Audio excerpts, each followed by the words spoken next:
भारतीय न्यूज़, सीधा, सटीक और निष्पक्ष। एक बार की बात है जब एक व्यक्ति ने अपनी पत्नी से 10,000 रुपये उधार लिए थे। उस समय उनकी जेब में इतना पैसा भी नहीं था कि वो अपना खुद का कोई स्टार्टअप शुरू कर सके। लेकिन क्या आप जानते हैं, ये 10,000 रुपये सिर्फ पैसे नहीं थे, बल्कि एक सपने की नींव थे। एक ऐसी कंपनी की जो आज दुनिया भर में भारत का नाम रोशन कर रही है। और इस यात्रा के दौरान उन्होंने सिर्फ बिजनेस ही नहीं, बल्कि अपने जीवन को एक नई दिशा दी।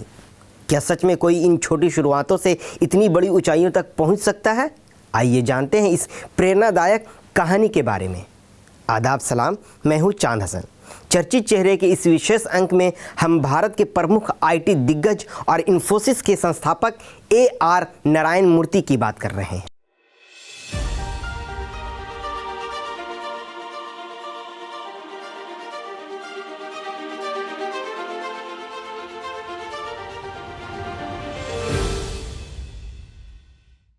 उनकी प्रेरणादायक यात्रा पर आज हम चर्चा करेंगे। NR नारायण मूर्ति ने अपनी कड़ी मेहनत, दूरदर्शिता और उत्कृष्ट नेतृत्व से इन्फोसिस को विश्व स्तरीय IT सेवा प्रदाता बनाने में अहम भूमिका निभाई। उनकी सफलता केवल व्यापारिक दृष्टि से नहीं, बल्कि जीवन में आने वाली कठिनाइयों का सामना करते हुए भी आगे बढ़ने की कहानी है। उनके जीवन में परिवार के योगदान, संघर्षों को पार करने की अदम्य इच्छा शक्ति और अच्छी लीडरशिप ने उन्हें एक आदर्श बना दिया।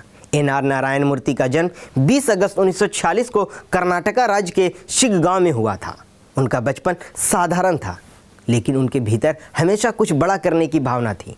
उनका परिवार आर्थिक रूप से संघर्ष कर रहा था, फिर भी नारायण ने कभी भी अपनी सीमाओं को स्वीकार नहीं किया। उन्होंने अपनी शिक्षा में हमेशा उत्कृष्टता प्राप्त करने का प्रयास किया और अपनी मेहनत और लगन और कड़ी मेहनत से अपने लक्ष्य की ओर बढ़ते गए। वे न केवल एक तेज तर्रार छात्र थे, बल्कि अपने सपनों को साकार करने की अडिग इच्छा शक्ति रखते थे। नारायण मूर्ति का जीवन एक नया मोड़ तब आया जब उनकी मुलाकात सुधा मूर्ति से हुई। सुधा मूर्ति उस समय एक शिक्षा, समाज सेवा और तकनीकी दुनिया में एक मजबूत पहचान बना चुकी थी। उनकी जीवन शैली न केवल परिवार में एक सकारात्मक माहौल बनाती थी, बल्कि उनकी सलाह और समर्थन ने नारायण मूर्ति को अपनी व्यावसायिक यात्रा में नई ऊंचाइयों तक पहुंचाया। सुधा ने अपने सशक्त दृष्टिकोण से न केवल घर को सुसंगत रखा, बल्कि अपने पति के व्यापार, विशेषकर इन्फोसिस की सफलता में भी अहम योगदान दिया। उनका सहयोग और समर्थन एक प्रेरणा का स्रोत बन गया, जो आज भी कई लोगों के लिए आदर्श है। इन्फोसिस की शुरुआत एक प्रेरणादायक कहानी है, जो यह दिखाती है कि किस तरह से सीमित संसाधनों और कठिनाइयों के बावजूद दृढ़ निश्चय और संघर्ष से सफलता हासिल की जा सकती है। नारायण मूर्ति के पास ना तो किसी बड़े निवेशक का सहारा था और ना ही कोई बड़ा फंडिंग, लेकिन उन्होंने अपनी पत्नी सुधा मूर्ति से 10,000 रुपये उधार लेकर इस यात्रा की शुरुआत की। उस समय इन्फोसिस का नाम भी नहीं था, लेकिन मूर्ति का विश्वास और समर्पण इस कंपनी को न केवल भारत बल्कि पूरी दुनिया में एक प्रमुख IT सेवा प्रदाता बनाने में कामयाब हुआ। इन्फोसिस के शुरुआती दिनों में कई तरह की मुश्किलें आईं, जिनमें मूर्ति को पार पाना था, लेकिन उन्होंने कभी हार नहीं मानी। उनकी मानसिकता यह थी कि बिना कठिनाइयों का सामना किए सफलता प्राप्त नहीं की जा सकती। उन्होंने यह समझा कि जीवन में असफलताएं और चुनौतियां जरूरी होती हैं, क्योंकि यह हमें मजबूत और आत्मविश्वासी बनाती है। यही कारण था कि इन्फोसिस आज वैश्विक IT उद्योग में एक प्रमुख नाम बन चुका है और मूर्ति की इस यात्रा ने लाखों लोगों को प्रेरित किया। नारायण मूर्ति की ज़िंदगी में एक और अहम घटना घटी, जो उनके IT व्यवसाय की नींव रखे जाने के प्रेरणा स्रोत के रूप में सामने आई। यह घटना तब हुई जब वे यूरोप यात्रा पर थे और एक मुश्किल अनुभव से गुजरे। उस समय उन्होंने 120 घंटे तक भूखा रहने का सामना किया।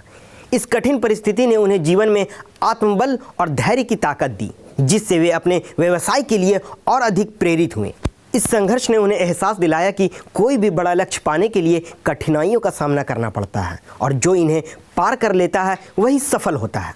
यही अनुभव, जो एक तरह से एक परीक्षा जैसा था, नारायण मूर्ति को अपने उद्यमिता के सपने की ओर कदम बढ़ाने के लिए प्रेरित किया और इस प्रकार इन्फोसिस की नींव रखी गई। इन्फोसिस की स्थापना के बाद नारायण मूर्ति ने अपने नेतृत्व में कंपनियों को एक वैश्विक IT पावर हाउस बना दिया। उनके दृष्टिकोण और रणनीतियों ने इन्फोसिस को न केवल भारत में बल्कि विश्व भर में भी सम्मान और प्रतिष्ठा दिलाई। उन्होंने IT सेवाओं के क्षेत्र में नवाचार को बढ़ावा दिया और कंपनी को एक महत्वपूर्ण वैश्विक खिलाड़ी बना दिया। इन्फोसिस की सफलता ने भारत को तकनीक क्षेत्र में मजबूती से स्थापित किया और यह दिखाया कि भारत की तकनीकी दृष्टिकोण से वैश्विक मानकों पर खरा उतर सकता है। मूर्ति का दृष्टिकोण और कार्यशैली आज भी भारतीय उद्योगों के लिए प्रेरणा का स्रोत है। नारायण मूर्ति की सफलता में उनके परिवार का महत्वपूर्ण योगदान था, विशेष रूप से उनकी पत्नी सुधा मूर्ति का। सुधा ने न केवल घर और परिवार की जिम्मेदारी को संभाला, बल्कि अपने पति के साथ मिलकर इन्फोसिस के विकास में भी सक्रिय रूप से भाग लिया। उनकी कड़ी मेहनत, समर्पण और निरंतर समर्थन ने नारायण मूर्ति को हमेशा प्रेरित किया, जिससे वे अपने कार्य में सफलता की ऊंचाइयों तक पहुंचे। इसके अलावा यह उनके परिवार के सामूहिक संघर्ष का परिणाम था कि इन्फोसिस आज दुनिया भर में एक प्रमुख आईटी कंपनी के रूप में स्थापित है, जो अपनी गुणवत्ता और नवाचार के लिए जानी जाती है। नारायण मूर्ति का जीवन दर्शन न केवल व्यापारिक सफलता का प्रतीक है, बल्कि यह हमें जीवन के मूल्यों को भी गहरी समझ प्रदान करता है। वे हमेशा कहते थे कि सफलता का असली मापदंड न केवल पैसों में, बल्कि समाज में योगदान और लोगों के प्रति ईमानदारी में है। उनका मानना है कि हर व्यक्ति को अपने कार्य में पूरी निष्ठा और ईमानदारी के साथ लगन से काम करना चाहिए।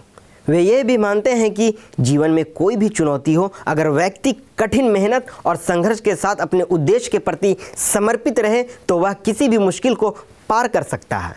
आज इन्फोसिस एक ग्लोबल आईटी कंपनी बन चुकी है और इसकी सफलता की कहानी नारायण मूर्ति और सुधा मूर्ति की साझी मेहनत, समर्पण और दृष्टिकोण का परिणाम है। शुरुआती दिनों में मुश्किलों और संघर्षों के बावजूद इन दोनों ने अपने सपनों को साकार करने के लिए निरंतर प्रयास किया। यह कहानी हमें सिखाती है कि जीवन में कठिनाइयों का सामना करना ज़रूरी है, क्योंकि वे ही हमारी असली ताकत को पहचानने में मदद करती है। जब हम अपने लक्ष्य के प्रति पूरी तरह से प्रतिबद्ध होते हैं और सही दिशा में कदम बढ़ाते हैं, तो कोई भी चुनौती हमें रोक नहीं सकती। तो दोस्तों, यह थी नारायण मूर्ति और सुधा मूर्ति की प्रेरणादायक कहानी, जो न केवल उनके कठिन संघर्षों और समर्पण को दर्शाती है, बल्कि यह भी बताती है कि जब किसी का इरादा सच्चा होता है और मेहनत की जाती है, तो कोई भी चुनौती बड़ी नहीं होती है। इनकी यात्रा यह साबित करती है कि सपनों को सच्चे दिल से अपनाकर हम उन्हें सच कर सकते हैं। इनकी तरह हमें भी अपने लक्ष्य के प्रति निरंतर समर्पण और मेहनत के साथ आगे बढ़ते रहना चाहिए। आइए हम भी इस प्रेरणा को अपने जीवन में उतारें और अपनी सफलता की दिशा में कदम बढ़ाएं। इसी प्रेरणा के साथ मिलेंगे अगले एपिसोड में एक नई चर्चित चेहरे के साथ। तब तक के लिए धन्यवाद।